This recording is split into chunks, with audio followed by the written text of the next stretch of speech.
You hear me? Okay.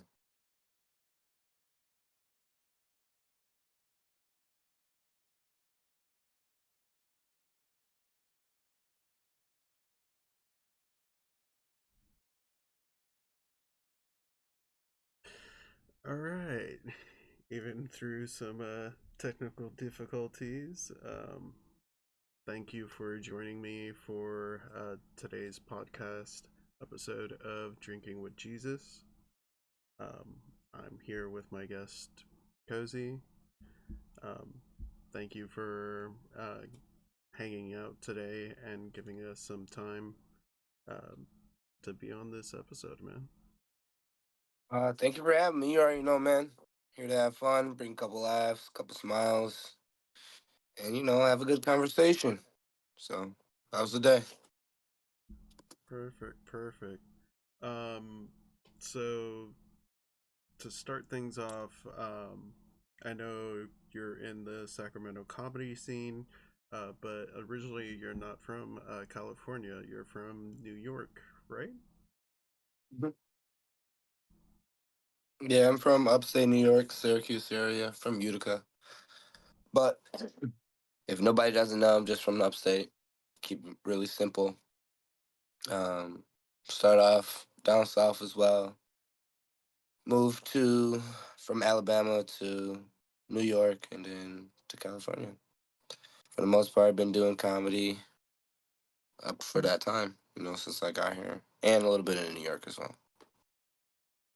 And then from like your journey, like how did it start off? Like what got you into comedy? Oh, what got me into comedy?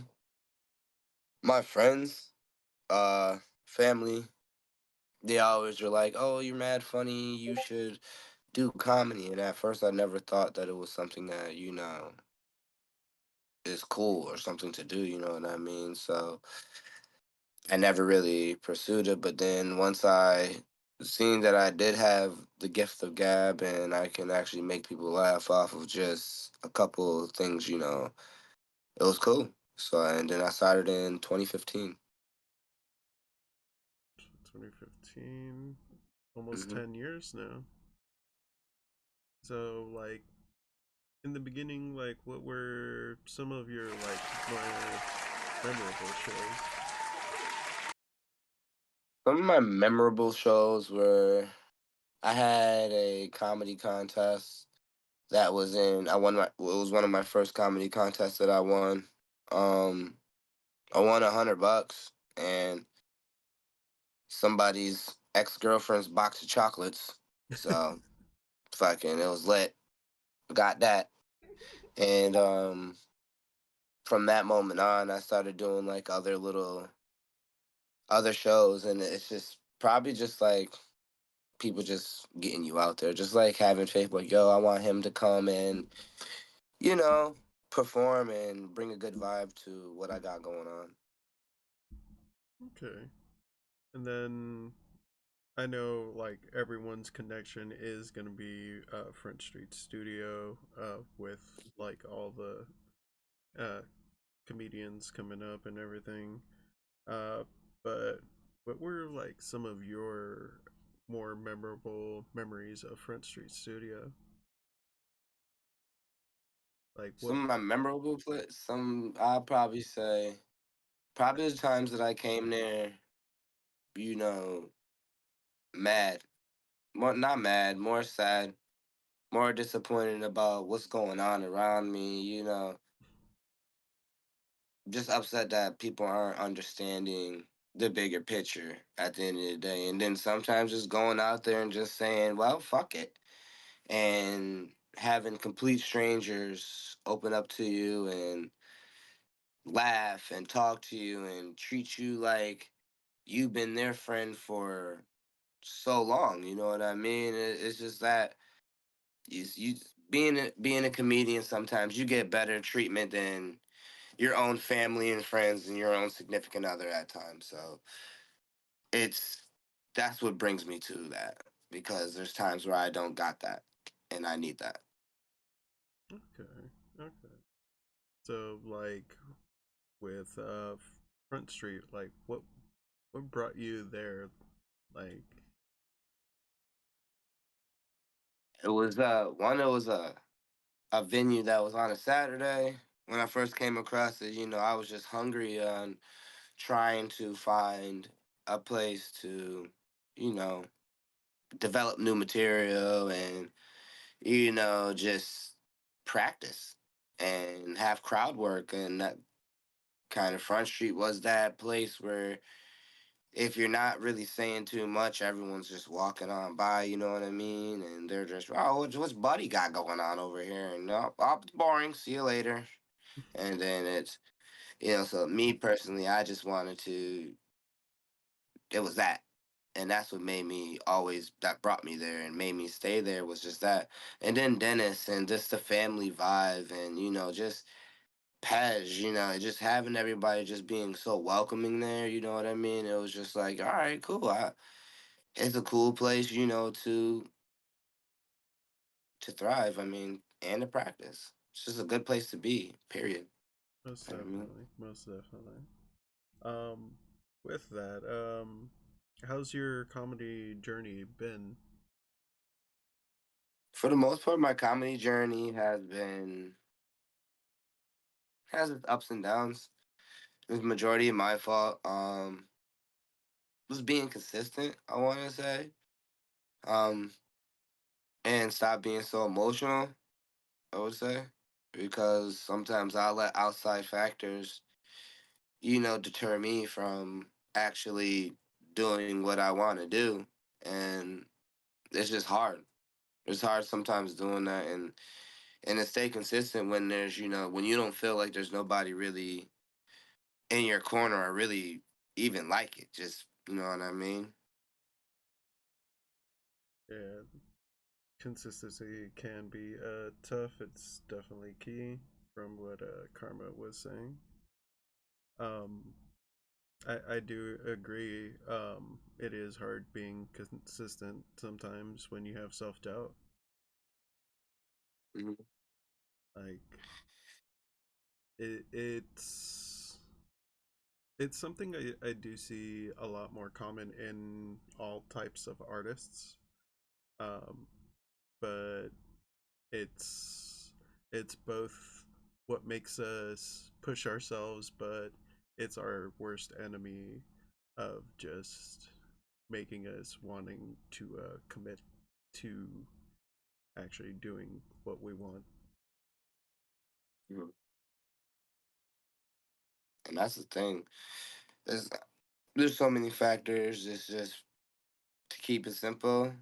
It's just, trying to just say bump it and just move away from, you know, move away from actually what is it? Move away from the everybody, just trying to be in there and just keeping everything like out. You know what I mean? Just keep everything out. Try to, or at least try to at least, you know what I mean? It's better said than done, but at the end of the day, we only could do so much at this time. You know what I mean? I'm gonna we can share this. Sorry, you can share it. I don't know how to share this, but it's okay. We, we, we're not messing anything up. I don't want to mess it up because I mean I see it here.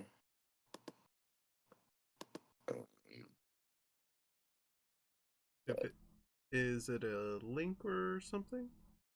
No, I'm just trying to send the link out so like to like other things so like my other friends can watch it. But um yeah. My screen is taking 7 years to load, so Oh God. there's nothing I can do. There's nothing I can really do Ooh. about I'm this sorry over about here. that. That was good. But Karma does have your Twitch link.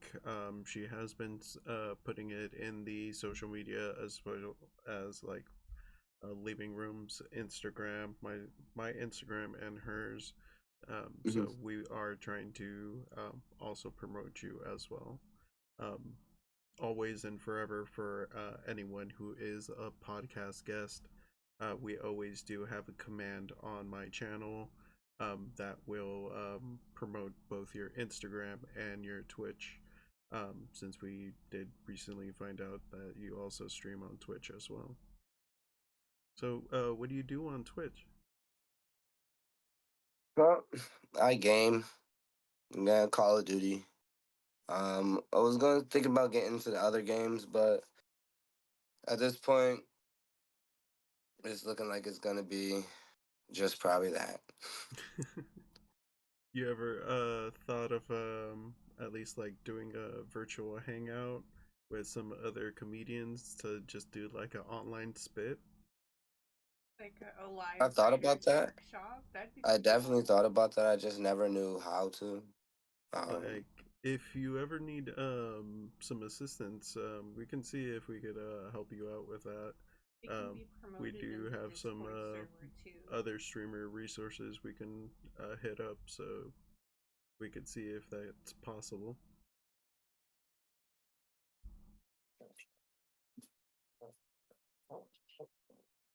Okay, definitely with that. I'm trying to do everything. Doesn't really matter for me. I just want to be able to, I don't know, just start to network and start to, do the things that, I want to do. It's hard Hmm. enough as it is, but Yeah, it's just you got to juggling stay all that, consistent. it is really hard, but it is possible. Hmm. If you ever need help with that, within our capacity, we're always there to help out, man. That's why we always like push for the whole spirit of Front Street with the whole Leaving Room Instagram and Discord. That way, the community can stay together and help each other out as well. Hmm. Okay. Yeah, and I'm with that for the most part. And now, just right now, I'm just on the journey just to like get better. That's all I'm trying to do for the most part. I just want to get better at, you know, staying on task, I guess. Just staying on task, not just Yeah, with comedy, with everything. It's just getting down to the point where, I don't really like saying too much. Once when shit hits the fan for the most part, yeah.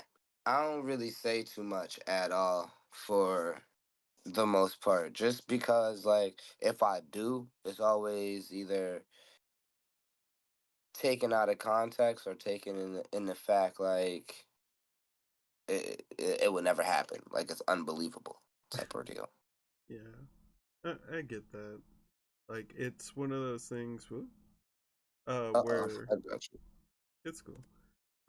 It's one of those things where, like, you kind of just want to knock this hurdle out by yourself, so like no one will notice or something like that. It Mm-hmm. it's that, like, all right, I can take care of this. I don't really need to ask for some help with this. I can take care of this myself. And that's what I think, because at times, I mean, the only battle that you have is with yourself, to be Most honest. definitely. So like the more and like I always see, especially like now, I always felt the need to always like tell people like what I'm doing, like, oh yo, I'm doing this, and then it just comes down to the point where somehow, some way, the people that I tell, my my my aspirations about have something to do to take it back. Like, you know what I'm saying? It's just like to get a setback, and it doesn't only happen to me, but it happens to a lot of people. And I guess you can say, oh yeah, that's God showing you obstacles because your mission is bigger, But then, like, unless you understand that, you know what I mean? I feel that you will never, you will never get it, and the people around you will never get it either. Yeah. It's one of those, how to put it? Kind of like with their art, how the opportunity we have now, it's also helping us. Because when you are trying to do things for yourself, yeah, sometimes you do want to announce it because, like, you did want to include those who are important to you, but sometimes you have to connect with yourself. Were you able to hear Karma on that one? Probably not. Yeah, I can hear you on that. All right, cool. It's Yeah, okay. I do agree with that. Like especially when you're pushing yourself, it's just wanting to both show the growth, but at the same time, you don't want to show too much. And that's the thing. Yeah, it's just not. I think nowadays it's about kind of like saying. You don't want to say too much now, cause like today, there's always somebody trying to like take the shit. Like Yeah, you say, and then somebody, oh word, and then you find out. Cause there's been plenty of times where I heard I'll go to comedy shows and stuff like that, and I hear some of the same stuff that I said, in front of other people, and they using it. I don't get mad as they put their own spin on it. You know what I mean? They made it more believable than I did. Shit, ain't nothing I could do about it, but get better. I'll be the person that'd be like, "Oh, f you, buddy, you took my stuff." Rawr. Like, who cares? But it's a it couple lines. If you mad over that laugh, then yeah. I just don't know. It's not a whole Rogan versus freaking Mencia. That's his last name. There we go. Yeah, I almost forgot about him. But yeah, like especially in a world like that, like it does suck to see someone take your stuff. Um, a couple of comedians have like told me their experience with that when Front Street was open, like You should how ask how someone often or how took common their that happens. took their joke and did it in a different spin, and people reacted better in that way. Yeah, And with them, they're like, I hate that, but it shows me what I can work on too. exactly. And that's something that I always wanted to, I guess incorporate in uh my comedy, because I don't know, unless you have competition, and unless you have, somebody to like go off of, then that's when I feel like you'll start to get better. But if you don't, then you'll just be staying at that point. You'll just be staying there. You know what I mean? It's You kind of plateau, and you kind of That's the word, plateau. yeah. And I don't like plateaus. Yeah, it's with your comedy. I do see that because especially with like the growth between different sets that you have had at Front Street. Let's see. Mm. You want to take a stretch Yeah, break? yeah, you can't. Okay. Just grabbing a couple notes. Let's see. Oh, with Front Street, it is just bringing it back a little bit. Um, with one of the sets that you've done, what was like one of the most like challenging things about like Front Street? The most challenging thing I could say about Front Street is crowd control. You have so many people walking by all the time. You got the bike guys playing their freaking music over here. You got the car guys playing their everybody. Even vans have systems in it, like mom vans bumping. Yeah. I'm like, what's going on? And there's so many distractions. That's what makes it so hard because there's so many distractions. And with that being said, if you, as long as I guess, as long as you get the crowd and gauge the crowd in the manner that they want to be engaged in, then yeah, if they're expecting to see a show, then you should try to put on a show, say some stuff, even not cuss too much because that's not the show that they want to see. And I see like sometimes cussing deters crowds, sometimes talking about certain topics deters crowds, and being in that type of environment, you got all walks of life over there. You got the prudes, you got the cool kids, you got, the uptighters, everybody. So at the end of the day, you have to, I guess, concentrate and actually hold those jokes that make people laugh. And that's like the hardest thing, always building on jokes that makes it laugh, even if it's, talking about girls, just boom. You just can build on it. Okay. Never thought of it that way. Yeah. Um, especially those cars there, like we always felt like that was one of the biggest main distractions, at least at Front Street. Um, at any other like comedy store or stage that you've been at, what are some of the challenges over there? What are the differences between like Front Street and like open mic comedy over at Punchline? Well, it's too different.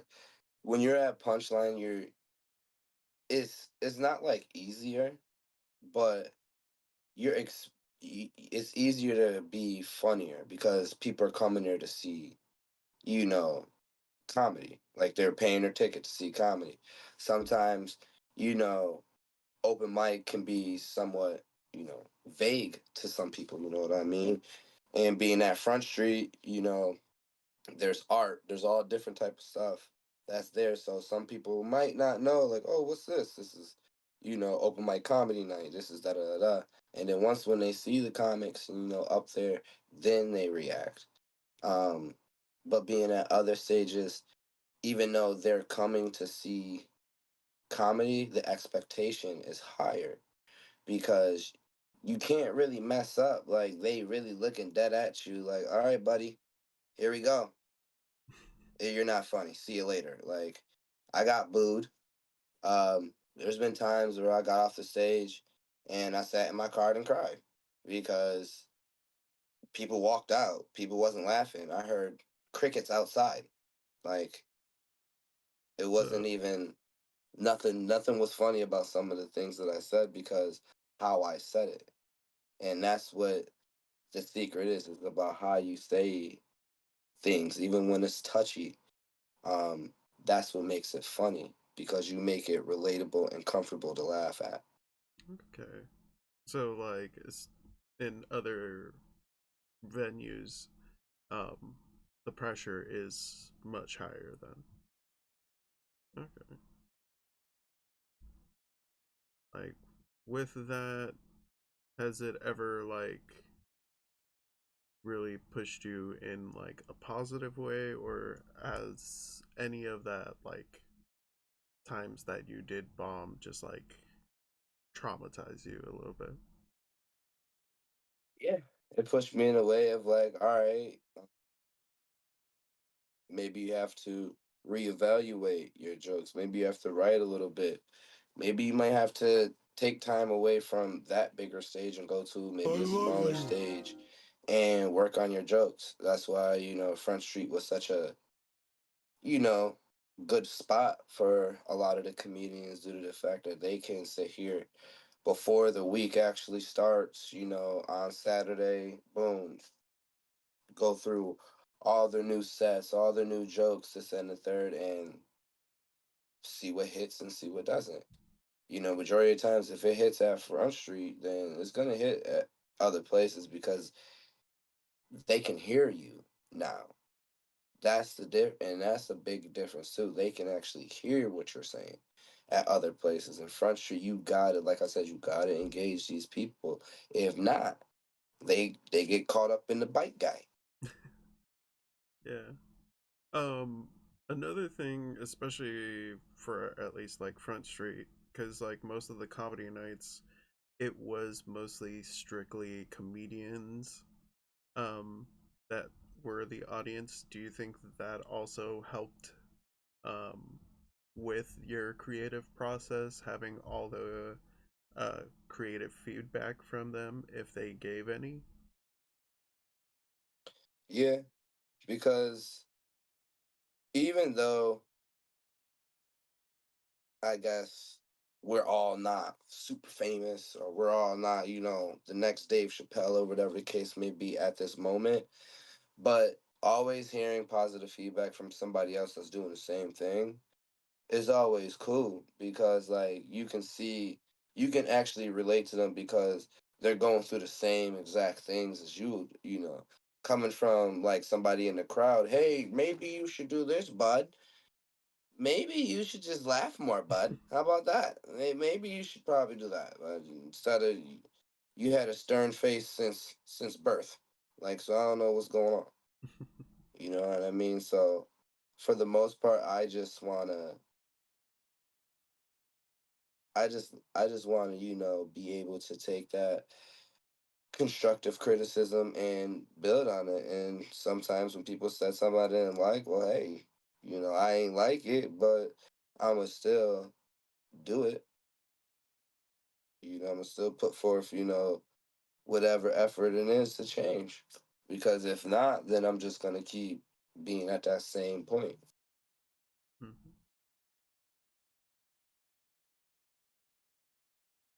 Like if if there's like anyone's criticism that like you've taken to heart that like you remember the most, like what is it that like sticks with you the most? Something that someone said to me that sticks with me the most. Yeah. It would probably be my mentor, Marcus Banks. He's another comedian from New York. Um, got his contact through my dad's friend who saw me doing comedy and put me in touch with him. And he told me honestly, he said, at the end of the day, you have to understand that you have, like, when you say something, you have to own it. You have to believe in it, and you have to, when you say it with confidence. Don't come there and say, oh, yeah, and sound shaky, because if you sound shaky, the laughs are going to sound shaky. And he said, watching me, my confidence is halfway there. He said he can see it sometimes, and then sometimes he can't. He told me about when he lived out here, his experiences, and how being from New York and doing comedy in California is very different. You got to understand how to talk to people. And that's what makes comedy that, like, hard. Knowing how to talk to people in different environments. Because I can talk to black people here and then talk to black people in New York and talk to black people in Nebraska, and they're gonna be all three different type of things. I can't even say the N word in Nebraska. If I say that, that might throw off the whole show. If I talk about, you know, certain sexual orientations, that might throw it off.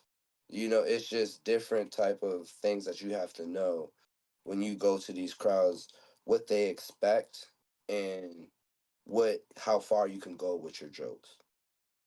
Yeah. So okay, with your journey, you have gone through like many different scenes. Then, like um, California and New York. Like, is there any similarities, or is there more differences between the comedy scene between New York and California? In New York, I can be more cutthroat and honest. Out here, I gotta be more honest, and that's it. You know what I mean? I just gotta keep it nice. Don't touch it. I mean, you can talk, however, but I just seen sometimes just when I talk about certain topics that hit in New York that didn't hit as well as this, and then hearing feedback from the crowd, da da da. Oh, you said it maybe, it was a little bit aggressive. It was too harsh. You know what I'm saying? Maybe you should tone it down when you say those things. And I'm like, okay, you know what I mean? But when It's you, that New York aggression compared to California's like hmm chilled, relaxed approach. so, and that's the only difference. I mean, when I did comedy in front of for Day Summer, and I did it was a actual showcase for music. All of these were artists, like rappers and singers, and I went in there and competed because I thought there was going to be other comedians, but I was the only comedian out of like 60 rappers, and Oh shit. ended up doing relatively well. Ended up a lot of people remember me, to the point where I just did a comedy contest the other day on Wednesday, at the Gulp Theater. I did relatively well. Um, they said that they're going to actually bring comedy back, um, because they had comedy there and it just wasn't hitting like how it should. So now they're going to bring comedy back, and just hearing those type of little things just makes me want to keep going and keep working. Most But definitely. It you is. definitely gotta just be. You gotta know shit. You gotta know shit. People over here just. It's all about information. If your information is right, it's funny. As soon Yeah. as it's wrong, oh no, he's out of pocket. He's done. Actually. Excuse me, sir. You said this Excuse wrong? me, sir. I think that he may be wrong, and they'll let you know that. I think, but that's the only thing. It's just how you come off, tone. I guess it Most is. All it is definitely. tone. I guess. Yeah. Let me see if there's anything from chat. Okay, there isn't. Um, there is one thing that like you did remind me that we did want to bring up, at least with the like Front Street crowd with comedians. Um, we are still actively looking for a home for all the comedians. We do have like one or two leads on a location in downtown, that may be open to having open mic nights. Um, but we just gotta contact them. Dennis Oh, will be doing. yeah, we'll be doing that soon, but we've been juggling this and the pop ups as well. But we do want to take care of all the comedians. I'm with it. I'm here for the long. I always like Front Street Studios. You know what I'm saying? Like I said, it was a place that you can definitely be more creative. You can definitely try stuff and not have that, backlash. Like you just came from the Belly Club or the Laughing Factory, and they looking at you like, ugh, you gotta get Yeah, together, bud. Or at least with the Front Street location. Dennis did make it very open for everyone to have free speech there. Mhm. Alright. We're going to take a quick 10-minute break. I need to stretch and get out of this chair for a little bit. My back's killing me. Mhm. Cozy, if you want to go use the restroom, grab a drink, you can. But yeah, it's about 12:52. We'll come back at pretty much 102, 105 to finish up the podcast. Okay. All right. We'll see everyone in a bit. We'll BRB. Yeah.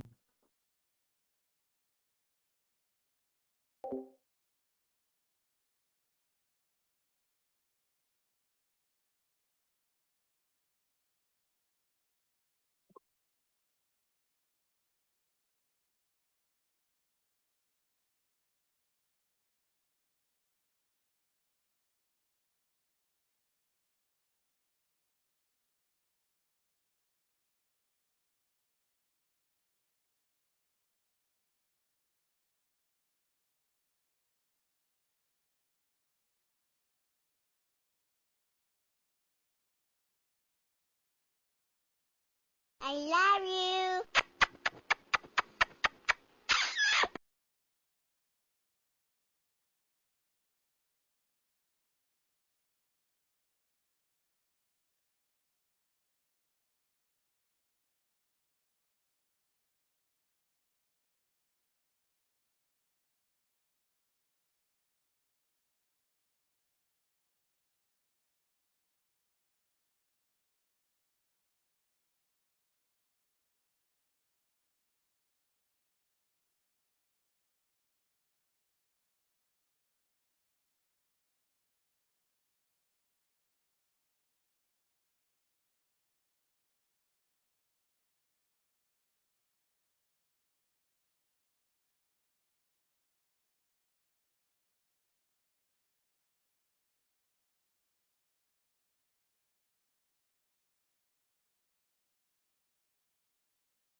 And we're back.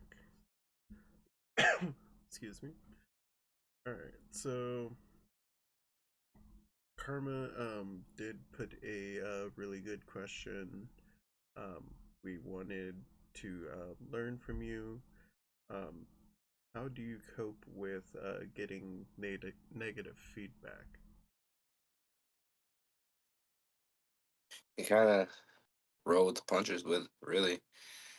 I mean, at first, I ain't gonna lie. When I hear negative feedback, at one point, I reacted. I'm like, the fuck is you talking about? Type shit. You know what I mean? Like, who is you talking to? Like, you don't know nothing. You just in the stands. You know what I mean? You ain't performing. You don't know what I'm going through. Like.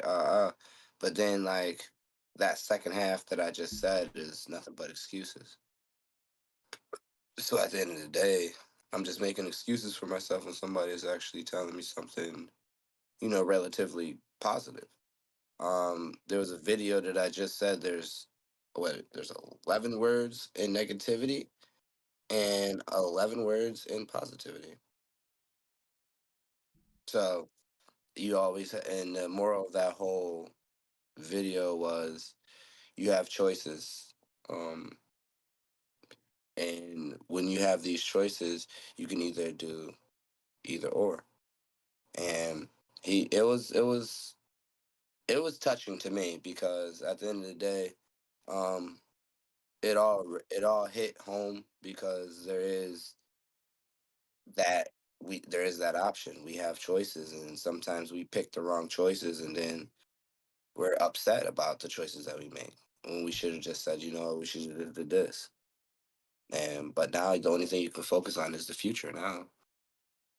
Yeah. Now to fully answer your question, to finish it off, I take positivity. I take negativity with a grain of salt. You know what I mean? I take it. I hear it. I digest it, and if it applies to what I need to work on, then I'm going to apply it. But if it applies to something I need to work on to make me better, then I would just keep it in the back burner until it does apply. Yeah, I can see that. What was like one of the life lessons Dennis like showed you? Because I know, especially with like interaction with the community and Dennis, like he always teaches us like something that always sticks with us. Wow. Shit. Dennis taught me a lot, to be blatantly honest. He taught me a lot. One of the biggest things I guess that stuck with me was the day that I came in. I had a really good set, but then I cried after, and he said, "Never let nobody take your smile. Never let nobody take your funny." you know, take your happiness away to the point where you have to be two different people. Um, and that's something that, stuck with me. I said, "Oh shit, he done philosophized my goofy ass real quick." Yeah, And it at the has end of the that day, with a lot of people. and I look up to him because he's really talented as well, especially Most singing. Like, definitely. when I first filmed him singing, first filmed Front Street, you couldn't see him singing, and my friends was like, "Man, that black dude got pipes on him." And then I showed the camera, Videos. and they was like, "Oh shit, he white? Yep, Yeah. he got pipes. Got fucking pipes. He goddamn thing. He got a soul." Yeah, I said, "He's Dennis, black as fuck, Dennis like." does most definitely have like a deep soul in him. And I feel like that's what resonated the most with me, is that sense of old old ways, like a simple thinking, honest, straightforward. No, don't sugarcoat shit, man. Just if you feel a way, It, let people know that you feel this way. If you, it's if like you, that. He gives that like modern twist on like Southern love a little bit. yeah, he definitely does. It's to the point where you're like, "Are you sure you're from here, bro? Like, where the fuck you from, bro?" But Yeah. it is Dennis did teach me a lot. That one, and you know, stay, be true to you. Never go above and beyond. Even if you think the crowd expects it, some of the most simplest things is the funniest things. He been around so many comedians. I never seen Dennis tell a joke, but I know he's a performer. I don't have to sit here and understand. Like, I can understand what it's like to go up and sing and shit. What if you got a sore throat, nigga? You can't sing today. The fuck, like, hey, you got a sore. Get him out of here. Pack him up. Like, you can't. Alright. You can't be nice in it. At least with Dennis, he goes with his more raspy songs once he has a sore throat. Yeah, but shit, he turned into freaking Nat King Cole, one of them old dudes. Shit, Yeah. And and Cole, shoot, sometimes even Ray. yeah, Ray, freaking, but Ray, yeah, and that's funny because that's one of my favorite movies growing up or whatever.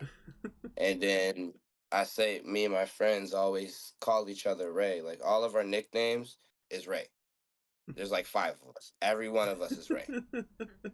And it's from the movie Life. Uh when, obviously Martin Lawrence, Ray, come on, Ray. You Mhm. gotta do what you gotta do, Ray. Just that. That whole thing is just being funny. It's just like keeping Dennis keeps a sense of your childhood. You feel me? Like, that's why I feel like Dennis Yeah, is I that can see person, because it. he keeps that sense of childhood, and he can bring you back. Even if Yeah, you're in the wheelchair, hold on, I remember that on that date, baby. Come on, let's roll back. yeah, Dennis is that person. So those are the things that stuck with me, those two things. yeah. That's good. Do you have any upcoming comedy shows that you want to share about? I do. So I just landed a nice little opportunity to perform at one of the it's on a Wednesday, and I'm gonna give you the more details and stuff like that. But it's an art room, one of the first black art rooms one of the only black art rooms in Sacramento. Um, and it's kind of like Front Street, but on Wednesdays. But Okay. they have spoken word there too. They also have music there as well that artists, will come and, express themselves. And I guess it's a room for expression. And Shannon Battle was the one who set me up with that. I also talked to Tristan Thompson, and he's gonna set me up with some shows at, the Punchline, callback and stuff like that. So look out for that. But Wednesdays, I have a show Wednesday, and I also will be performing. I want to say the following Saturday, but I will give you information with that. That's still up in the air. I'm talking to the individual. It's a show in Alameda or whoever. Alameda. So it's down there. I don't know where Alameda is. So Uh, that's a that's that's the it's one first. of those places you can drive by real quick. Like We're not going to you Alameda. blink and miss Alameda. Honestly. You will not see Cozy in Alameda. So cut that set, all that whole skit. You might as well edit that shit the fuck out. When I Yeah. said Saturday, that's out because I don't like small towns, but I'm scared of small towns. But I think your guys' at volume nighttime, dropped. you tell a bad joke out there, bud. Last time you might catch gas. You be on E when you had a full tank of gas, and all of a sudden you out there with the wolves. And then you're just starting to think about Hills Have Eyes. There's a lot of Oh, woods. when's the last time someone did like some Wendigo story? Nah. Shit, for real. I Yeah. mean, that's You something that I'd be so nervous about that. You know what I mean? Because yeah. growing up, you hear all those wild stories. I heard so many stories about California when it came to comedy, when it came to the people, gangs, aliens, freaking Bigfoot. I just Yeah. did a show. I just did a show in Eureka, California last week. Um, the Bigfoot Comedy Fest. Man, man, they love Yeah. Bigfoot out there. They got a fucking museum for Buddy. And then They got a museum. we got a couple comedians over here in Sacramento that are talking about vampires and shit. Yeah, no, I already know who you. I already know who you're talking about. Buddy he got a necklace with fucking vampire blood. Don't tell me where you got it from. Oh man. Seriously? First of all, I'm not doing that. I don't care what nobody's saying, bro. I don't care if it'll give me godlike. If you wear it, it'll give you God strength. Well, buddy, you take this vampire blood and you sip that shit over there. Y'all go put it in your daiquiris and shit. I ain't doing that shit. he Just pour a did little give bit in your us he did give everyone a scare for a while. uh scare. he he left his Scare he left one of his jackets at Front Street and didn't pick it up for 2 months. And this was after he was doing a very like suicidal joke It was a very spit. dark humor joke. So we were just like, did he actually commit or what's going on? And then he just randomly showed up one day. He's like, oh, hey guys. That's straight. Nah, Moment he's you my, had. that's my man though. He a cool dude. Like I met a lot of, but see, being in Humble, I believe, like I see shit like that all the time.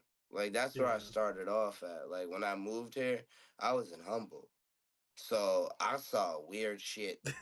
Dudes dancing for no reason, doing karate, like just kicking in the middle of the street. I'm like, what's going on? Who are you fighting? Bees? What the fuck is going on? Crash your daggone car in Eureka.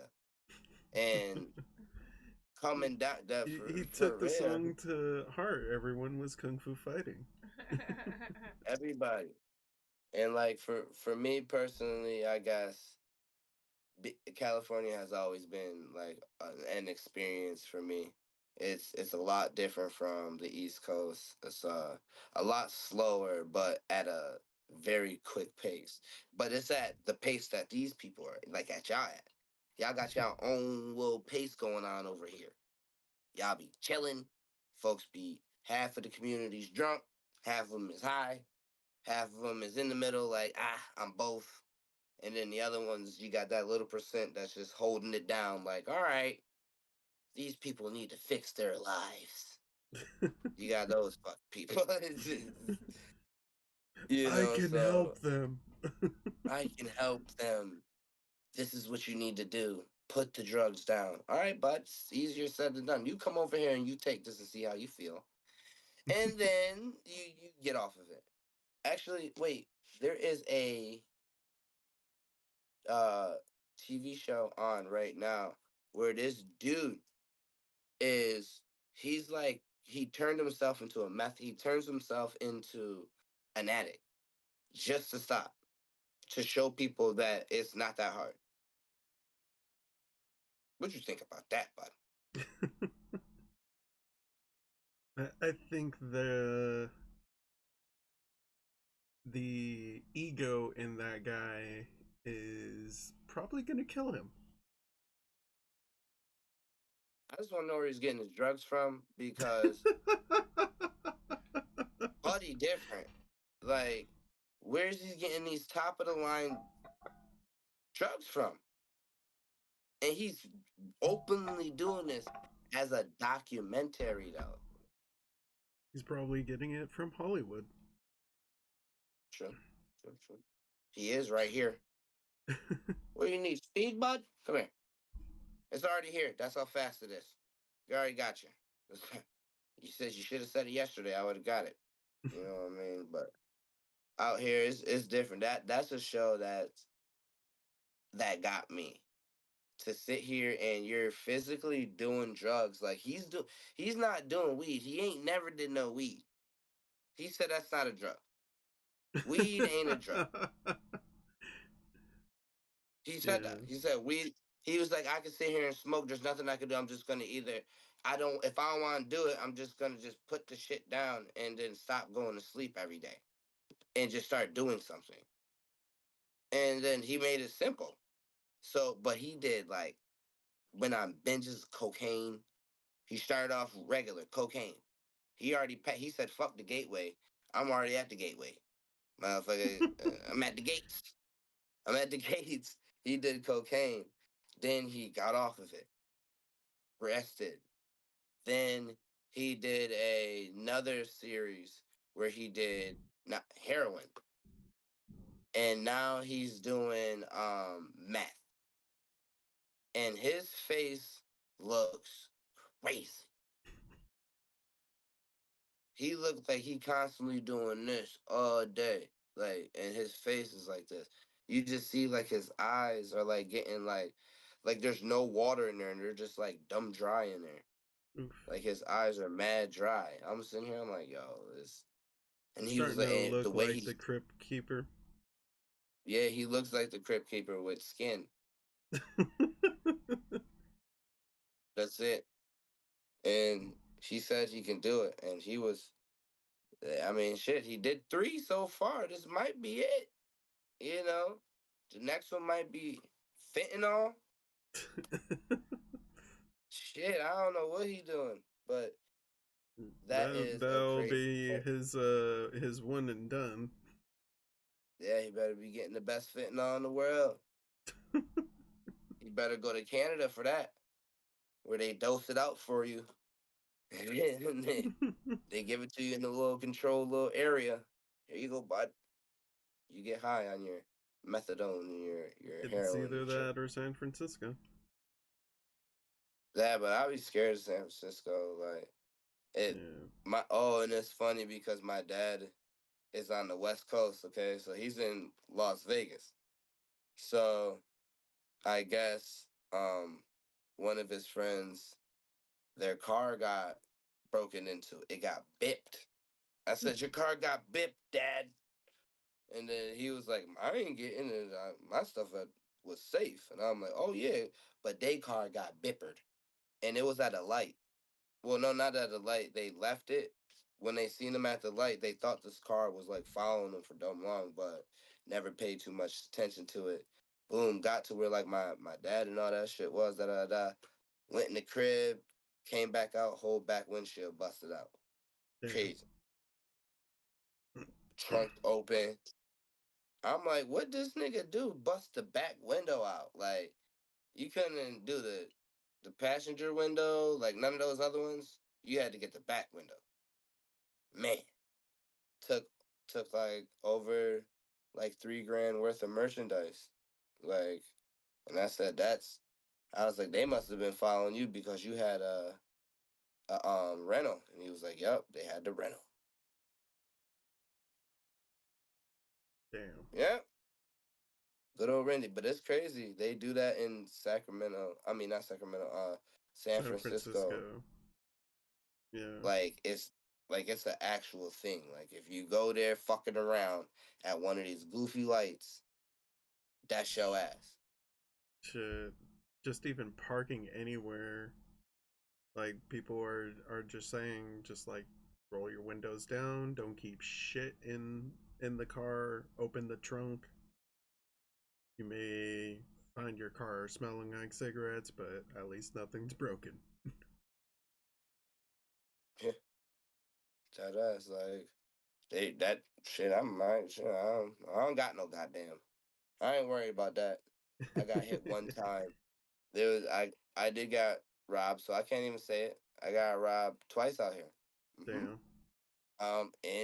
In Oakland, in the Bay Area, fucking around, and they 007 my motherfucking back windshield because I had tint, so you can't break it. So they cut it out with something, and they cut the window off, and then they set it down nicely by my tire. So nice people though, very nice people. So they Wonderful. probably broke it from the seam, from the rubber that keeps the window together to the car. Mm-hmm. Damn. Boop, boop, boop. Pop that shit out, jumped in thing, popped my trunk. They took my weed. I mean, took the goddamn weed. Hoes. Bunch of hoes. Mad. At least they didn't break the window. They did. uh Technically, and that was when I was living in Humboldt, right? So I had to drive 5 hours with the fucking back window. Fucking yo. It was crazy. I was so mad.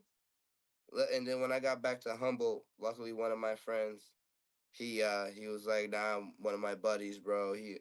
He'll fix you up right now." He was like, "You got any good weed?" And that's the only thing I miss about Humboldt. You could definitely trade tree for for service up in that motherfucker. You got some good fucking tree. You could trade for some service, but I swear to God, you got a good amount, you might get a car out that motherfucker fooling around. For real. I know all the tricks of the trades, and weed is king out there. Good tree. Better have the good shit though, yeah. because Can't that's be. the mecca up there. Yeah. But All right. that is funny. Then any other shows you want to promote, or just the Wednesday and possibly one following that one? Hmm. No, All just right. be on the lookout, man, because now that I got the necessary contacts, there's gonna be a lot more out of me, That's good. expected out of me. So I'm gonna have to, And put then, through. do you stream often? I stream often. Usually, Okay. I stream when my buddy and all them would be on in their stream. My boy streams on Kick.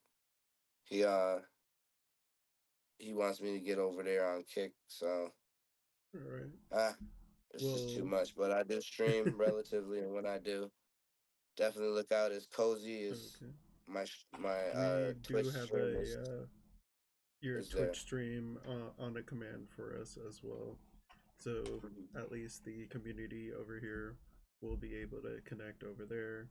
Um, Again, you'll always have a command on here, so we'll always promote your Instagram, any upcoming shows, and your Twitch channel here. You're always forever loved in our community, especially coming from Front Street Studio as well. Um, but yeah, thank you again, and much appreciated for taking some time to hang out on our podcast. Thank you for being here and sharing your story and what you experienced at the studio. Even if we don't have a physical space, like the community is still here. Sometimes it may take a while to connect, like everyone has a life, so thank you for sharing some of your time with ours to share about how we can support you. Much love. And I appreciate it. No Thank you for problem. having me. It And was a pleasure. It was fun. any Good other vibe. ways to support you as well? Or just mainly Man, got Instagram and Twitch? Instagram. I mean, I got Instagram, which connected to my Facebook. Um, Devin Warmack on Facebook. Um, so all that'll be in my accounts. All these will be things that I'm going to share with you for the future, so that you guys are well equipped. Most For anything definitely. that is coming up. And I'm gonna make sure I be on my end and staying consistent and doing what I gotta do. Alright. But yeah, thank you again. Much love and player vibes. We'll see you. The next upcoming pop up for Living Room is on the 27th, 2 p.m. to 7. Hopefully, we'll have better weather instead of this crappy day. Because at least where I'm at, unfortunately, it's still pouring rain. But yeah, Yes, again, it's fun. yeah, again, thank you for hanging out today, and everyone in chat. Thank you. Much love, play vibes in today's podcast episode. Next week we will be featuring Jack Sheldon. Um, also at noon, if I remember correctly. But yeah, we'll see everyone next time. Peace. Have a good day. God bless. And that stream is done.